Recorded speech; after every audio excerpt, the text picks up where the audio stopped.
nabalitaan ko ang nangyari sa anak nyo. O heto po, tanggapin nyo itong kaunting tulong. Salamat. Maraming salamat ka, Nor. Napakabuti mo talaga. Pasensya na sa mga paninirang sinabi ko. Pasensya na sa mga masasakit na salitang sinabi ko sa iyo. Sana mapatawad mo pa ako. Pinapatawad ko na po kayo. Ang mahalaga ay natuto tayo sa pagkakamali natin.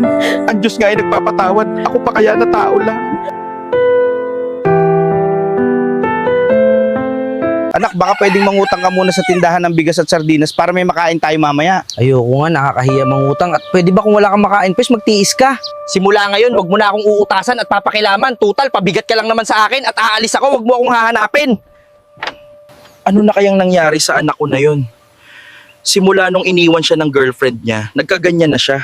O Reggie, bakit ang aga-aga ang sungit ng mukha mo? Wala eh, kainis kasi ang tatay kong pabigat, lagi na lang nanguutos, wala namang pera. Ewan ko ba dun, bakit naging tatay ko pa yun? Maya? Hayaan mo na yun, Reggie. Kung pera lang ang problema mo, ako na ang bahala sa'yo, basta sumama ka lang sa akin. Reggie, ito na ang pagkakataon mo. Kung pera lang ang gusto mo, total malakas ka naman uminom, makikipag-inuman ka lang sa kanila. Eh ikaw anong gagawin mo? Bakit ako lang?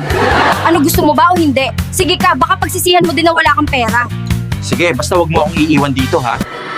Go Pogi, kaya mo yan!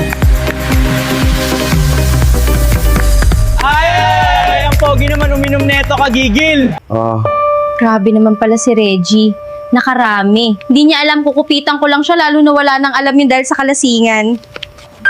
Hala, bakit nawawala ang pera ko dito? Ang dami palang neto kagabi.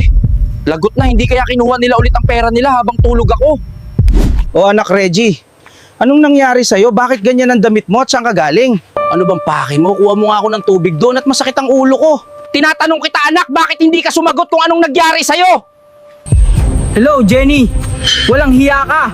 Bakit mo ako iniwan? At bakit nawawala ang pera ko sa wallet? Anong pake ko, Reggie? Pasalamat ka nga, tinulungan kita. Kaya hindi ko na problema kung nawala ang pera mo. Dok, itatanong ko lang po sana kung anong pwedeng gamot dito kasi kapag nagwiwiwi ako, sobrang hapdi. Bakit? Ano bang nangyari? Paano mahapdi? Ganito kasi, Dok, nakipag-inuman ako sa mga bakla sa kanto, tapos nalasing ako, kaya ayun, hindi ko na alam ang nangyari. Naku, gets na kita. Baka may tulo ka. Agapan mo agad yan, baka mapunta pa sa HIV.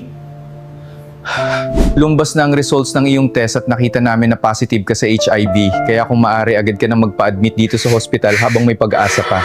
Anak, bakit ka umiiyak? May problema? Papa, sorry po, may sakit ako at positive ako sa HIV. Sorry, Papa ko. Malalagpasan natin to, anak. Gagawin natin ang lahat para gumaling ka, anak ko.